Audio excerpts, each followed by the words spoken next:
Em um pequeno e silencioso vilarejo, escondido entre montanhas e caminhos de terra, vivia um ancião conhecido por todos, não por sua riqueza nem por suas conquistas, mas pela forma tranquila com que habitava o mundo. Seu nome verdadeiro já havia se perdido com o tempo. Todos o chamavam apenas de Elias, o sábio do vale. Sua casa era simples, feita de madeira antiga e barro endurecido pelo sol. As janelas deixavam entrar o aroma fresco do campo e o som dos pássaros que cantavam sobre o telhado. Nada ali era luxuoso, mas cada canto respirava paz e presença. Elias não possuía muito, mas tinha algo que despertava a admiração silenciosa de todos. Um belo cavalo branco, forte, sereno, de olhos profundos e espírito nobre. Aquele animal era mais do que uma companhia. Era, para o velho, um reflexo vivo da tranquilidade que ele carregava na alma. Muitos comerciantes e senhores das terras vizinhas vinham até o vilarejo oferecendo grandes somas de dinheiro por aquele cavalo. Prometiam ouro, terras, colheitas inteiras. Elias ouvia pacientemente e respondia sempre com o mesmo tom sereno. Ele não está à venda, não é meu, é parte da minha vida. Não posso vender o que me dá silêncio quando o mundo grita. As pessoas riam. Alguns o chamavam de tolo, outros de louco. Diziam que estava preso a um simples animal, que não sabia enxergar o valor do ouro. Mas o ancião apenas sorria. Passava a mão com ternura sobre o lombo do cavalo ao entardecer e voltava para casa. O tempo corria lento naquele vale, as estações se revezavam em um ciclo sereno. Até que certa manhã, o destino decidiu testar a fé e a sabedoria de Elias. Quando o sol ainda se escondia entre as colinas e o orvalho reluzia sobre a grama, o velho saiu de casa e viu que a corda que prendia o cavalo estava rompida. O estábulo estava vazio. No chão, as pegadas do animal seguiam em direção à floresta. Logo, os vizinhos vieram correndo. Elias, que desgraça, o cavalo se foi. Tantos ofereceram tanto dinheiro e você recusou. Agora perdeu tudo. O ancião olhou o horizonte, o rosto iluminado pela luz suave da manhã, e respondeu calmamente: desgraça, sorte, quem pode saber realmente? As pessoas se entreolharam, confusas. Como podia ele não lamentar? Como podia não chorar? Mas Elias apenas voltou ao silêncio, como se ouvisse uma melodia que os outros não podiam escutar. Os dias se arrastaram e o cavalo não voltava. O povo da aldeia comentava: o velho finalmente pagou o preço da teimosia.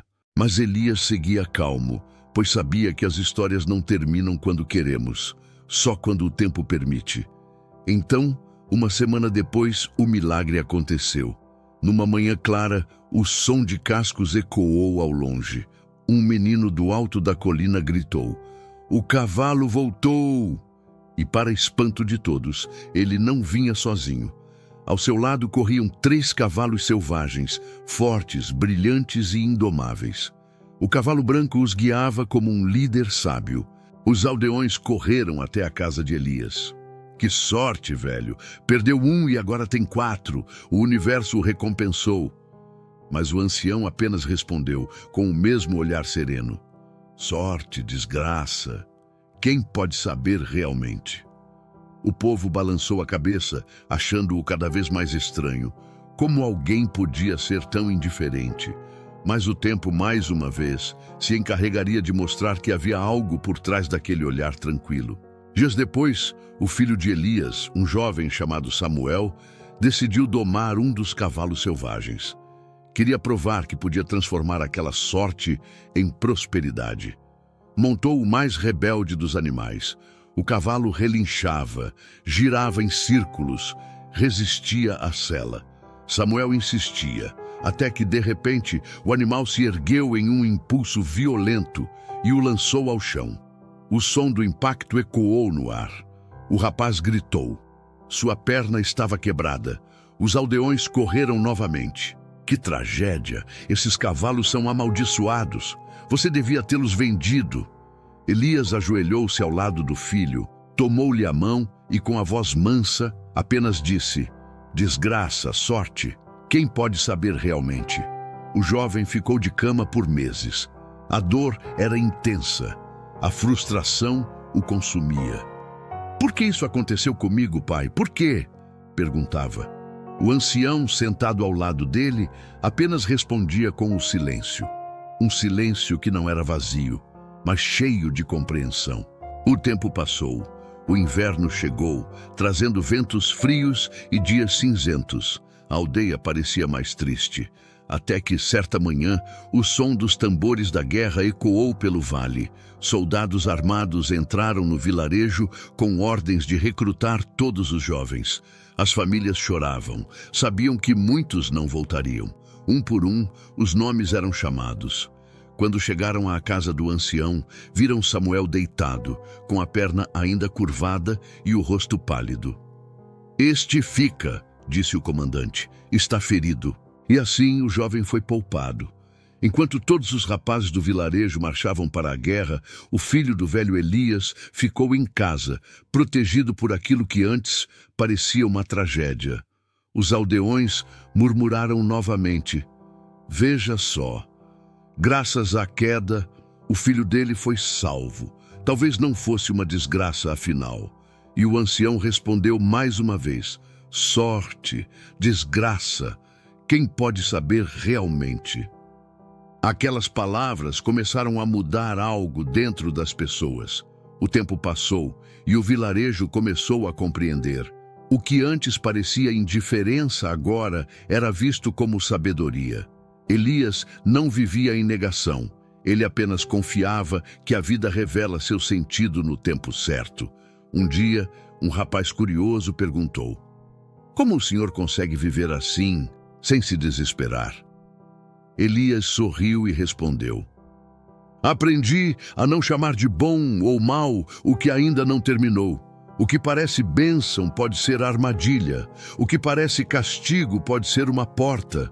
O julgamento apressado nos rouba a sabedoria que o tempo quer nos entregar. O silêncio que se fez depois dessas palavras era diferente. Não era desconforto, era entendimento. O ancião continuou: não sou sábio, apenas aprendi a esperar antes de nomear o que não entendo. A partir daquele dia, o vilarejo nunca mais foi o mesmo. As pessoas começaram a falar menos e a observar mais. Aprenderam a confiar no tempo, a não tirar conclusões apressadas.